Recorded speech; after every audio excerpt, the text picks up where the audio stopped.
Morning guys. Tingnan nyo naman guys kung nasaan ako. Diba?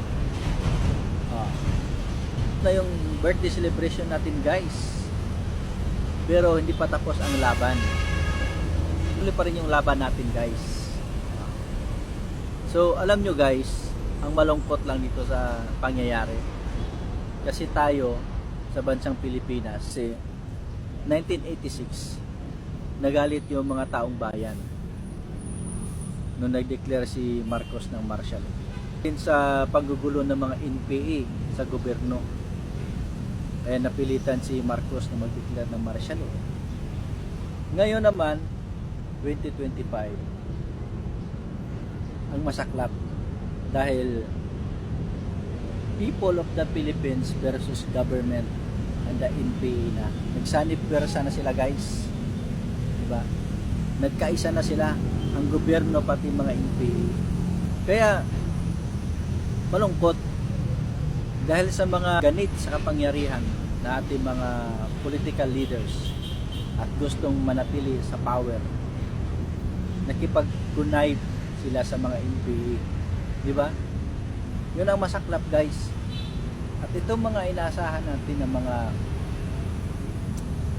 sundalo natin na ang kanilang mandato ay protektahan ang konstitusyon at protektahan ang taong bayan, ay nagkipit balikat lang at parang walang nangyari.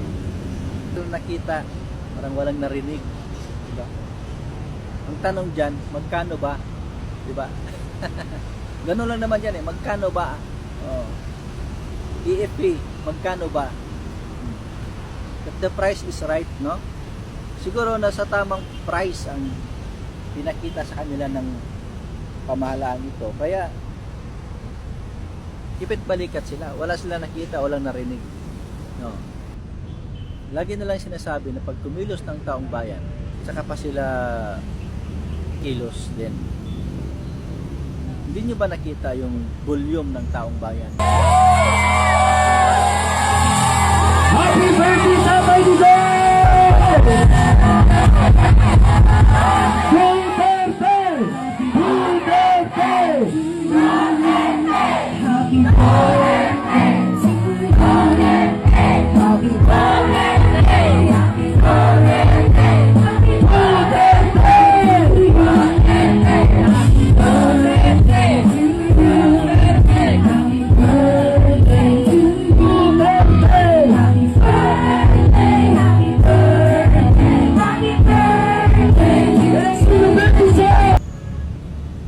Mula Luzon, Visayas, Mindanao hanggang sa ibang panig ng mundo. 3, 2, 1, go!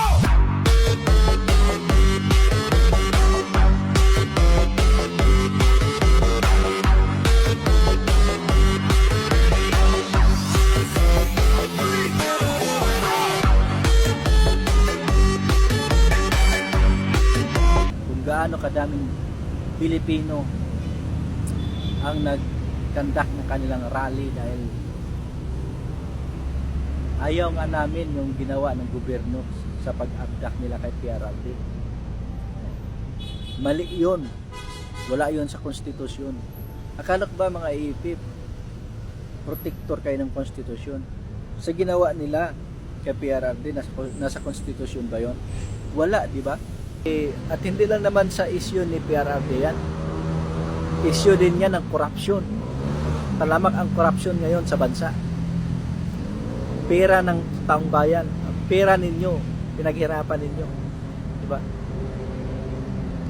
Mga boys na kinaltas sa sweldo ninyo, na nakawin lang. Diba? So marami mga issues guys. Hindi lang sa kaso ni PRRD ang pinag-usapan. Corruption, violation of public trust, nandoon na lahat. Pagnanakaw, diba? Yun yung pinakamalaking issue, droga, diba? Hahayaan nyo lang ba na namumuno sa inyo is nabansagang drug user? Addict? Yan ang question ng taong bayan sa kanya. Kaya kailangan niya magpa-drug test. Oh. So, maraming mga instances guys na hindi tumayo ang EFA. Hindi nila ginampanan ang kanilang tungkulin. Di ba? Hindi nila sinunod ang konstitusyon, di ba? Oh. So bakit hindi pa kayo kumilos? Bakit ba ilata pa kayo dyan? Mga anak, patlong karera kayo, mga sundalo kayo. Wala kayong silbi sa bayan. Sayang yung pinaghirapan ninyo. Sayang yung pasahod ng mga mamamayan sa inyo. Mga wala kayong kwenta, mga walang utang na loob, mga sundalo. Di ba? Ano yan? Sundalo na walang itlog. Samantalang ang ibang bayan, ang ibang bansa, nagkagulo sila dahil sa natural calamity. Kita mo yung Thailand, Myanmar, Cambodia, ano nangyari sa kanila ngayon? Nagkagulo sila dahil sa lindol. 7.7 intensity ang tumama sa kanila, ganong kalakas. Paano pag mangyari yan dito sa atin sa Pilipinas? Di ba? Paano pag mangyari yung the big one? Oh. Tapos puro politika pa rin ang iniisip ng bansa. No, walang pinta talaga ito na sa gobyerno guys. Kaya kailangan na natin kumilos. No? Gumawa tayo ng paraan kung paano natin ito maayos ang gobyerno natin sa bansa.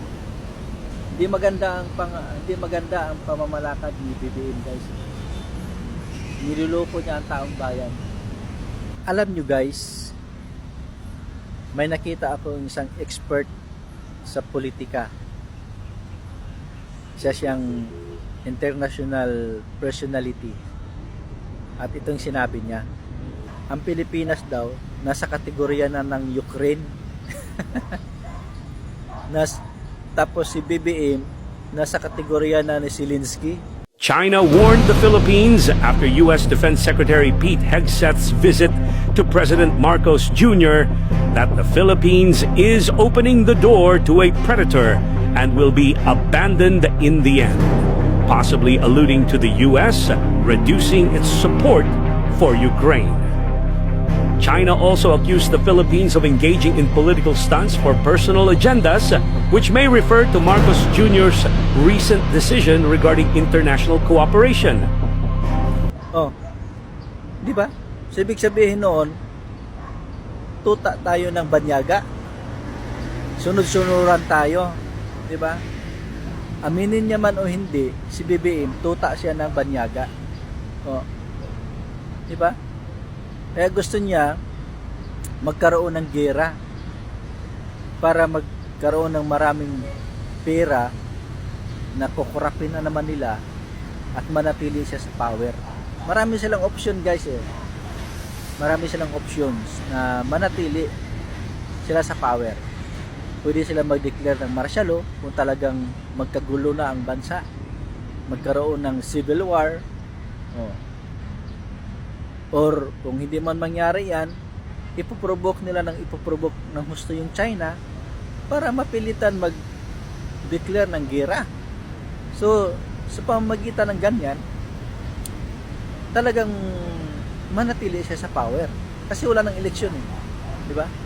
Lalo na ngayon, nakikita niya sa social media, nakikita niya sa realidad sa bansa, sa buong mundo, na maraming Pilipino na ayaw sa kanya at ayaw sa kanyang team. Oh. So wala siya ibang choice, di ba? Kung idaan niya sa eleksyon, sigurado talo siya. Kaya hanap siya ng paraan. Kung hindi siya mandaya sa eleksyon, mag-declare siya ng gera or mag-declare siya ng martial law. Ganun lang yan. Oh. So, ngayon, ano mangyari sa bansa pag mangyayari yan? Habang buhay tayo malugmok sa kahirapan. Diba? Kaya kayo mga Pilipino na hindi pa kayo nagigising at patulog-tulog pa rin kayo.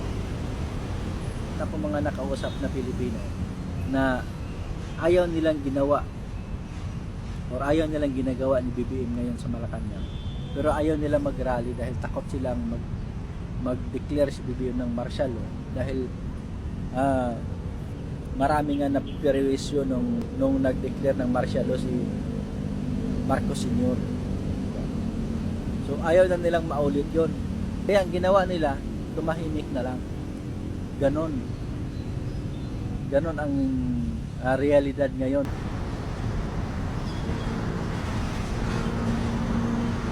Alright guys, thank you so much for watching. Bye bye. See you next time.